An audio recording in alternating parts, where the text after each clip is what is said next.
Bonsoir à tous, ravi de vous retrouver en ce samedi 14 août. Et tout d'abord, des nouvelles rassurantes de l'état de santé de la princesse Charlène, opérée des sinus hier en Afrique du Sud. Le prince souverain a réagi par l'intermédiaire d'un communiqué. L'intervention, je cite, s'est bien passée. La princesse Charlène se repose et nous pensons tendrement à elle. Et le palais princier de confirmer que le prince Albert II et ses enfants, le prince héréditaire Jacques, et la princesse Gabriella iront rejoindre la princesse Charlène pendant sa période de convalescence d'ici quelques jours. Au sommaire de votre journal ce soir également, ce débat de société qui nous anime tous ces derniers temps, nous divise souvent, débat entre pro et anti-vaccins. Comment gérer les conflits, comment gérer ses émotions, s'adapter au mieux à cette longue période d'incertitude. Pour aller plus loin dans cette réflexion, le chercheur, l'explorateur franco-suisse Christian Clot sera avec nous dans un instant. Toute l'actualité de votre journée, les infos pratiques de votre week-end avec Julia Vial, la météo bien sûr, et puis des idées de sortie et d'évasion avec une nouvelle exposition à l'Espace 22 et une activité très prisée dans le cadre du passeport culture en principauté, le vol à voile, le planeur. Et puis, il nous tenait à cœur ce soir d'évoquer la symbolique du 15 août, jour traditionnellement férié de l'Assomption. Tout savoir sur cette fête religieuse. Notre invité ce soir, notre expert, l'abbé Christian Venard, diocèse de Monaco. Bonsoir à vous. Bonsoir. Merci de nous rejoindre. On va faire le plus simple possible. Le 15 août est une fête ô combien marquante. On parle beaucoup de Marie, bien sûr, c'est la Sainte Marie. C'est la Vierge Marie qui est à l'honneur? Oui, bien sûr. Alors, cette fête a été précédée d'abord dans l'histoire du catholicisme par la promulgation d'un dogme qui était le dogme de l'Immaculée Conception au XIXe siècle. Et puis, la foi chrétienne, depuis des siècles et des siècles, vénérait Marie dans ce qu'on appelle dans l'Orient sa dormition. Et puis, en Occident, on appelle ça son Assomption. Ça veut dire que à la fin de sa vie sur Terre, Marie est, je prends les termes mêmes du pape, elle est enlevée au ciel, corps et âme, et c'est-à-dire qu'elle rejoint le paradis, elle rejoint son fils Jésus, elle rejoint la Trinité avec son corps et avec son âme. Littéralement, de façon assomption, ça veut dire assumer, ça veut dire enlever complètement.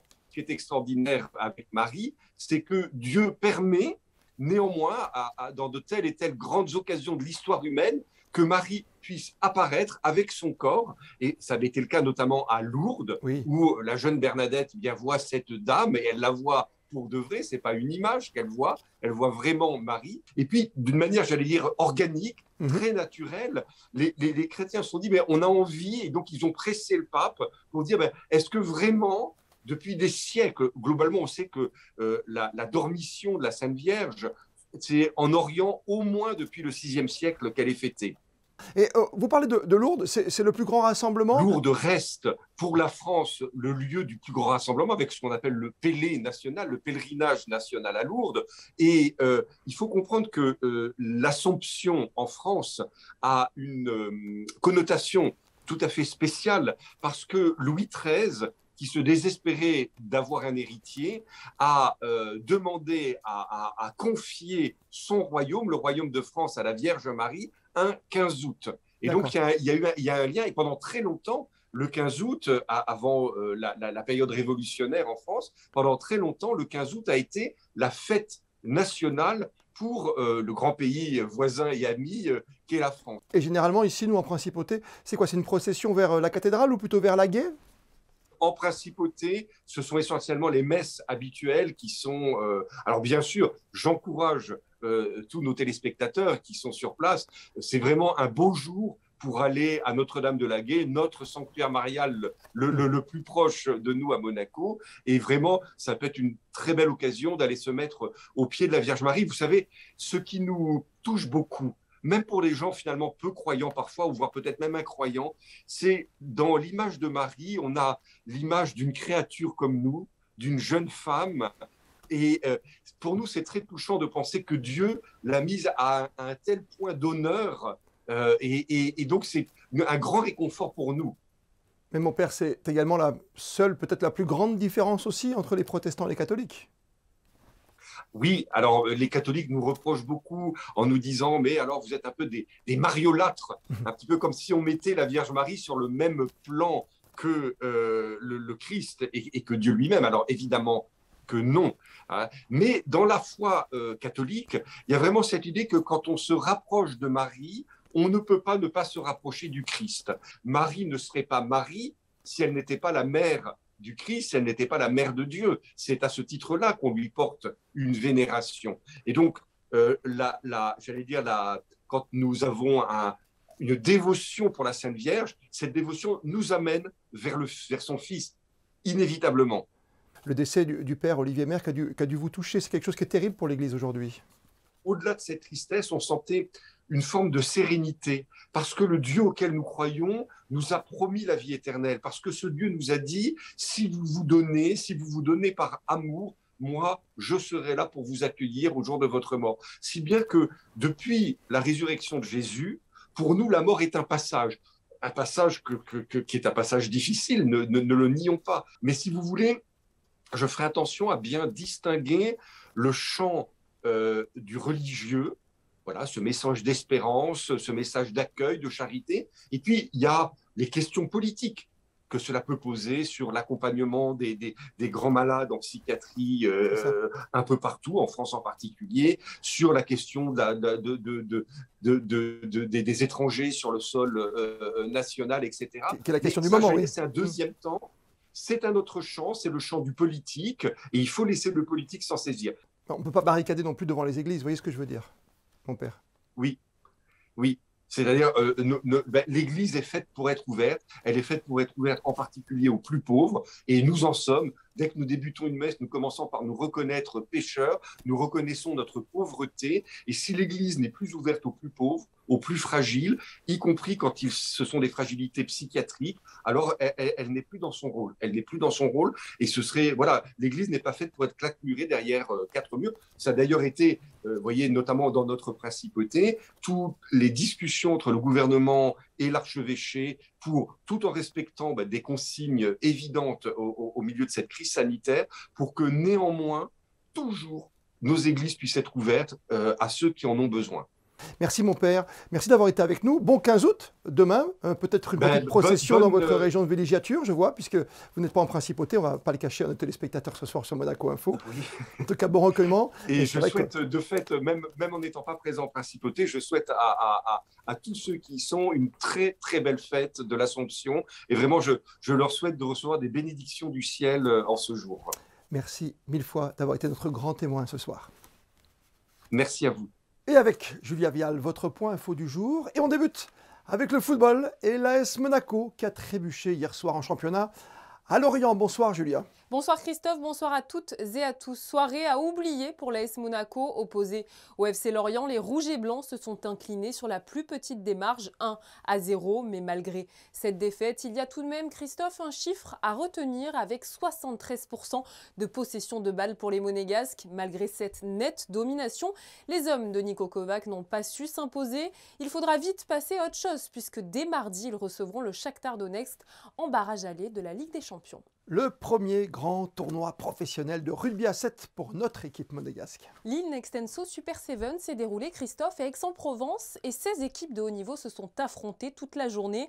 Nos joueurs monégasques ont d'ailleurs débuté par une superbe performance. Ils se sont qualifiés en début d'après-midi pour les quarts de finale face à Bordeaux-Bègles. Ils avaient ensuite rendez-vous à 16h35 pour se mesurer contre Pau. Score final malheureusement 26-21 en faveur de Pau.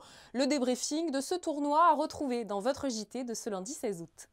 L'ultime week-end de compétition pour la Formula I, c'est à Berlin, Julia. Le suspense est total pour l'attribution du premier titre de champion du monde de Formula I. La première course a eu lieu en ce début d'après-midi et c'est le Français Jean-Éric Vergne qui décroche la pole position.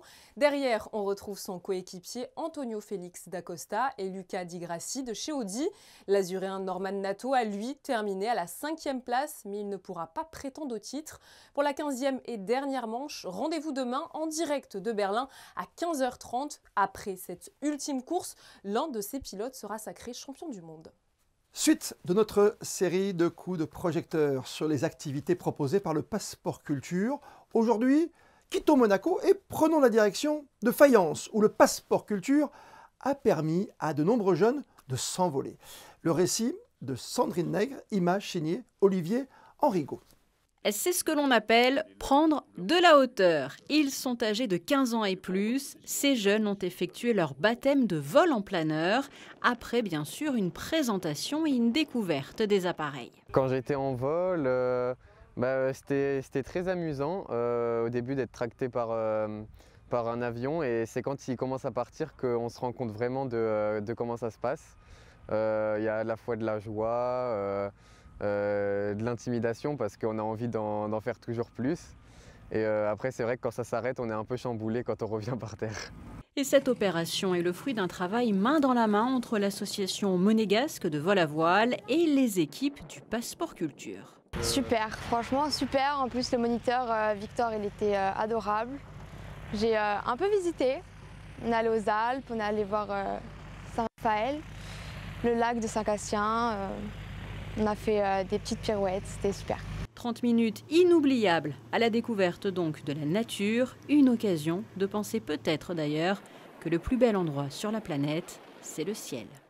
Retour sur Terre avec une toute nouvelle exposition, haute en couleurs, à l'intérieur de l'espace 22.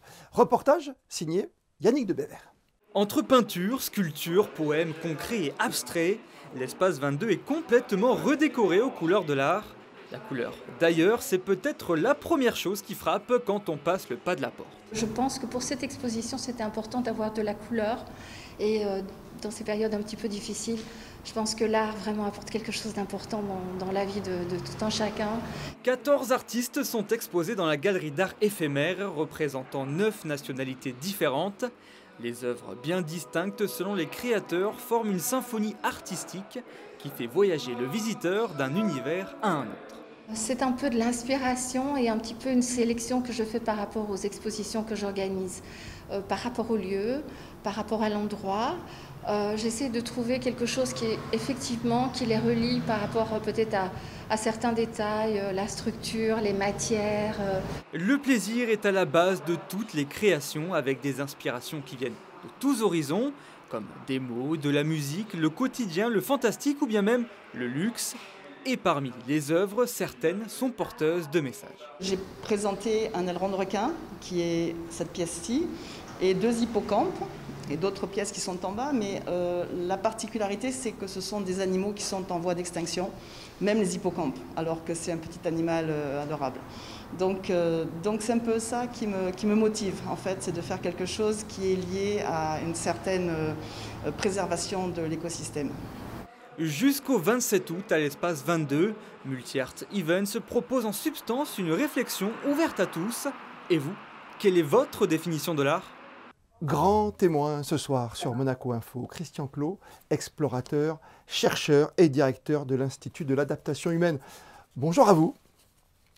Bonjour. Si on voulait être avec vous ce soir, si on voulait absolument vous avoir, Christian Clot, c'est que dans cette période, on est dans une 4e vague, on est encore dans l'incertitude sur plein de choses, notamment sur cette obligation vaccinale.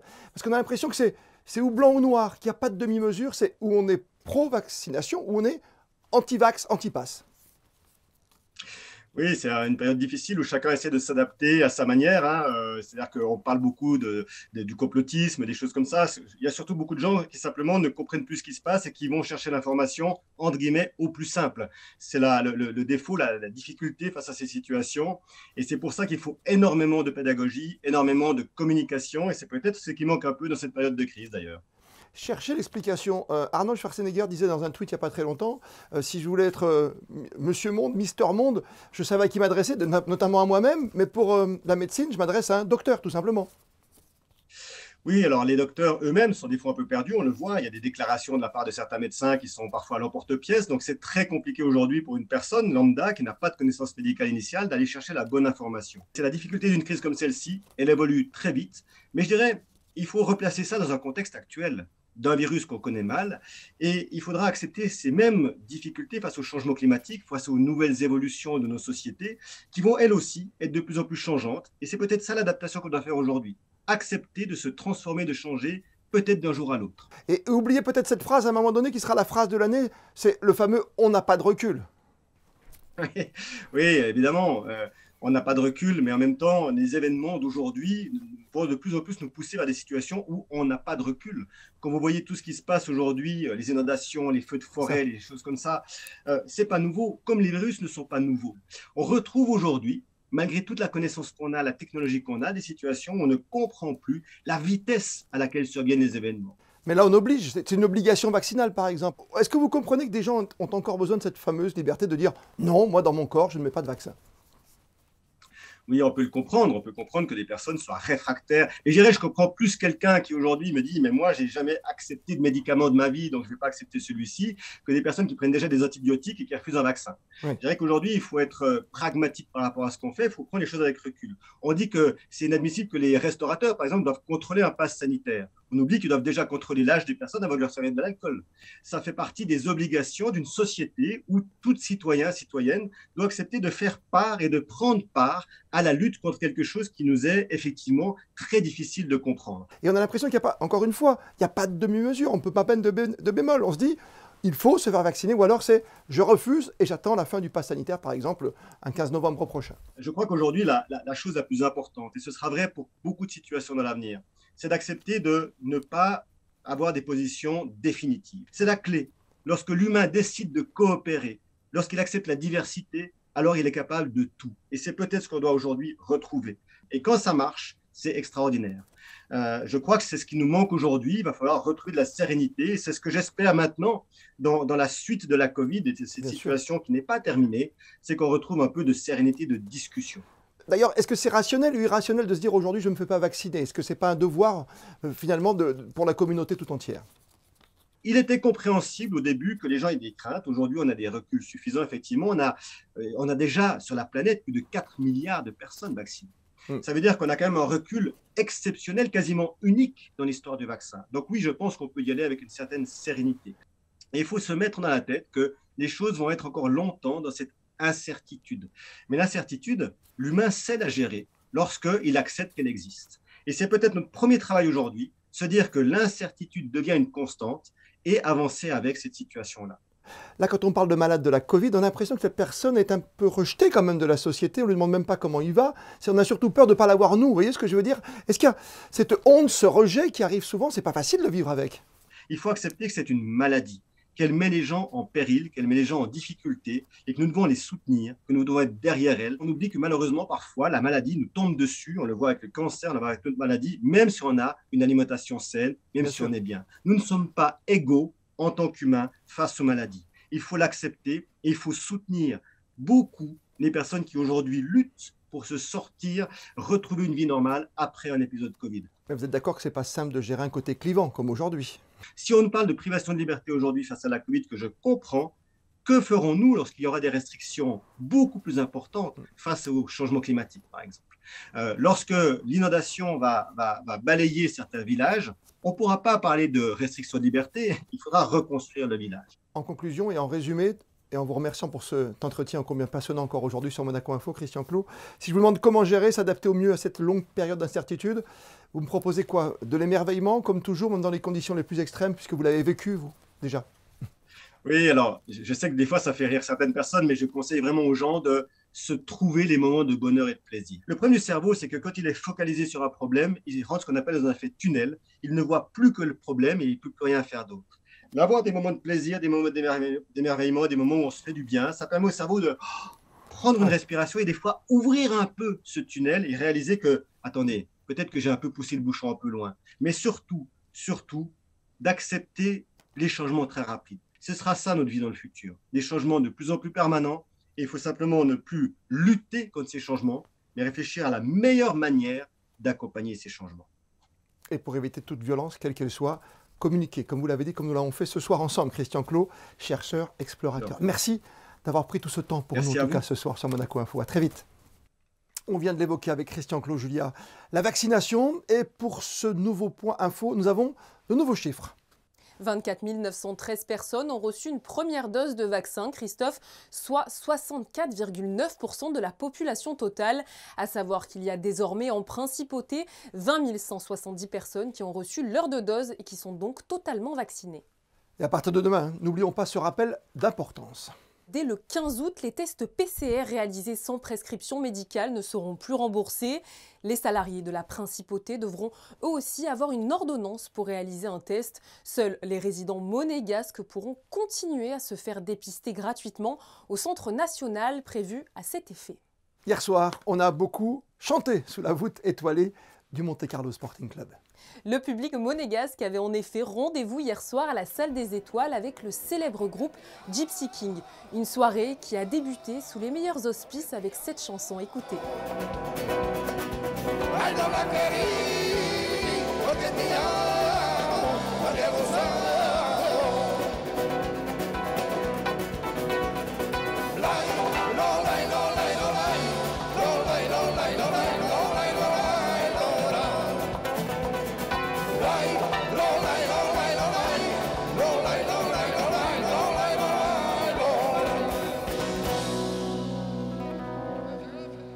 Après cette chanson d'ouverture, le groupe Gitan a pu reprendre tout au long de cette belle soirée ses plus grands succès.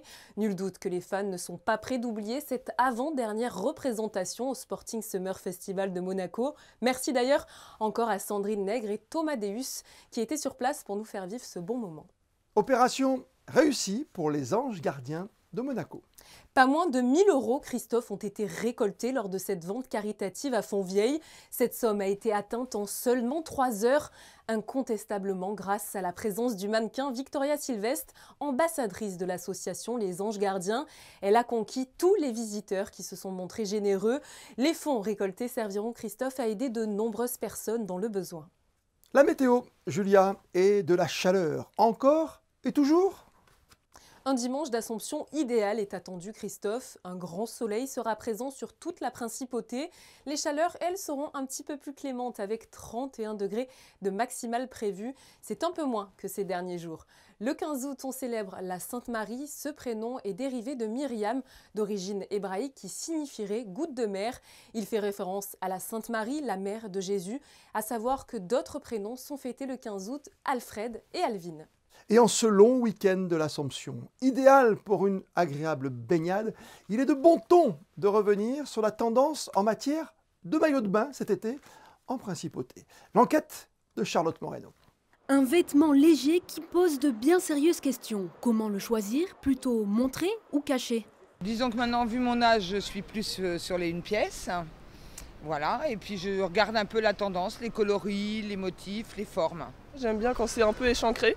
Quand ça marque un peu la taille et que ça couvre bien le bas. La tendance, chacun a la sienne et il y a les plus pointilleux sur le sujet. Moi j'ai une douzaine de maillots de bain, donc je suis une maillovore et j'aime beaucoup en racheter chaque année. Je choisis des formes qui sont plutôt saillantes par rapport à ma morphologie, une morphologie qui évolue aussi parce que j'ai 2 enfants maintenant. J'aime beaucoup avoir des couleurs différentes pour pouvoir les associer à des t-shirts en fonction de la couleur du t-shirt, d'avoir un maillot de bain d'une autre couleur. Et ce qui m'importe aussi beaucoup, c'est la provenance. Là, j'ai un maillot de bain français et j'aime beaucoup choisir du français, du local. Pour d'autres, la question est vite vue. C'est pas moi, c'est ma femme qui choisit. Et dans les magasins, il y en a pour tous les goûts, différentes formes, fleuries, colorées, le une pièce est bien de retour, mais surtout les modes se répètent. Ce maillot-là, la particularité, c'est qu'il est très échancré. Donc ça revient à la mode au niveau des années 70-80 et tout revient. Style Brigitte Bardot, ça revient à la mode, le petit Vichy rouge qui a été un carton dans les années 70 et ça revient aujourd'hui en 2021 avec un très grand succès. L'image de Brigitte Bardot en bikini en 1953 a marqué les esprits. 70 ans plus tard, le bikini, symbole de la libération des femmes, reste toujours l'incontournable sur les plages. Et comme le veut la tradition, on termine par les instantanés du jour et une avant-dernière grande soirée au Sporting Summer Festival, rythmée par les guitares et les chants des Gypsy Kings. Photo signée Stéphane Dana. On se retrouve demain pour voir ou revoir ensemble les meilleurs moments de la semaine sur Monaco Info. À demain à 19h.